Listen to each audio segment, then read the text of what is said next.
ప్రియమైన స్నేహితులారా, ఈ దినము రూత్ ప్రేయర్ ఫెలోషిప్ ద్వారా తండ్రి అయిన దేవుడు అందిస్తున్న వాక్యము కీర్తన 33 అధ్యాయము 19వ వచనము. యెహోవా దృష్టి ఆయన యందు భయభక్తులు కలవారి మీదను ఆయన కృప కొరకు కనిపెట్టు వారి మీదను నిలుచుచున్నది.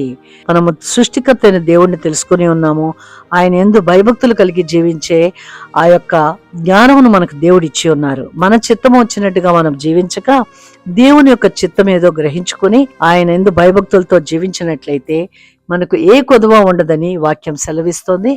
మరి ఆయన యందు భయభక్తులు కలిగి జీవించినట్లుగా ఆయన వెదుకువారముగా మనము ప్రార్థన చేద్దామండి. సర్వశక్తిమంతుడైన దేవ, జీవాధిపతి, మీ యందు భయభక్తులు కలిగి ఉండే ఆ పరలోకపు జ్ఞానమును మీరు మాకు ఇచ్చి ఉన్నారు. మా ఇష్టం వచ్చినట్టుగా మేము జీవించటం కాక వాక్యానుసారమైన జీవితాన్ని క్రీస్తు చిత్తంలో మేము జీవించడానికి మాకు నేర్పించినందుకు, మీ యందు భయభక్తులు కలిగి జీవించే హృదయ వైఖరిని మీరు మాకు ఇచ్చినందుకు మీకు వందనములు తండ్రి.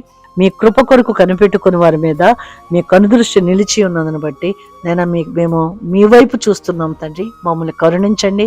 మా ప్రతి అవసరతలోనూ మీరు మాకు తోడయుండి మమ్మల్ని నడిపించమని నజరేయుడైన యేసుక్రీస్తు ప్రభు పేరిట ప్రార్థించి వేడుకొంచున్నాము తండ్రి.